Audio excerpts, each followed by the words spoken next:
Institution singulière, le Collège de France représente l'excellence de la recherche française. Fondé par François Ier en 1530 au cœur du quartier latin, il permet l'enseignement de disciplines alors proscrites par la très religieuse Sorbonne. Le Collège de France a été créé au XVIe siècle pour enseigner des matières qui ne l'étaient pas à l'université et pour développer un enseignement libre. La recherche n'a plus le même sens maintenant qu'elle n'avait au XVIe siècle, bien sûr, mais l'esprit est resté. Il y a une extrême liberté dans tous les sens du terme. Donc le Collège de France est une institution qui est faite pour la recherche fondamentale et pour lui permettre de se développer dans des conditions de confiance, avec le temps qu'il faut pour que la recherche puisse se développer, qui sont absolument remarquables. Et en ce sens, je pense, c'est une institution qui est unique en France et même unique au monde. Aucun diplôme ni examen, tout le monde peut suivre les cours du Collège de France à Paris ou sur Internet, gratuitement et sans inscription. Historiens, mathématiciens, biologistes, philosophes, chimistes, anthropologues, les professeurs y enseignent leurs recherches au fil de ces développements. Leur mission, c'est d'enseigner l'évolution, le devenir de la science telle qu'elle se fait, telle qu'elle se construit. Et je pense que c'est un des éléments qui fait l'attractivité des cours.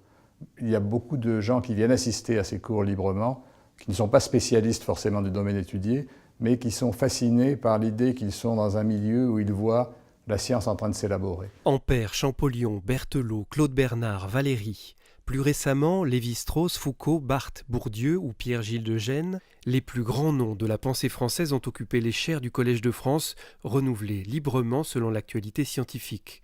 10 professeurs ont obtenu un prix Nobel. Le dernier en date a été remis à Serge Haroche en 2012. Le recrutement au Collège de France est très spécial. Il se fait par les pairs, c'est l'assemblée des professeurs qui choisit les thèmes de recherche sur lesquels une chaire va être créée et qui surtout choisit la personnalité qui va occuper la chaire. La liberté que l'on a de choisir les thèmes des chaires nous permet effectivement de choisir des domaines qui sont des domaines plus risqués, qui sont à la croisée de différentes sciences ou disciplines. Une fois que les professeurs ont été nommés, on a cette richesse de les faire interagir entre eux. Et en entrant au Collège de France, on rentre dans une communauté, on est amené à discuter, à parler, à devenir souvent amis avec des gens qui travaillent dans des domaines différents. Et dans aucune autre institution en France, ce genre de contact n'est favorisé, n'est possible. 300 chercheurs associés, autant d'ingénieurs et de techniciens travaillent autour de 57 chaires et instituts spécialisés. De nouveaux laboratoires de recherche permettront d'accueillir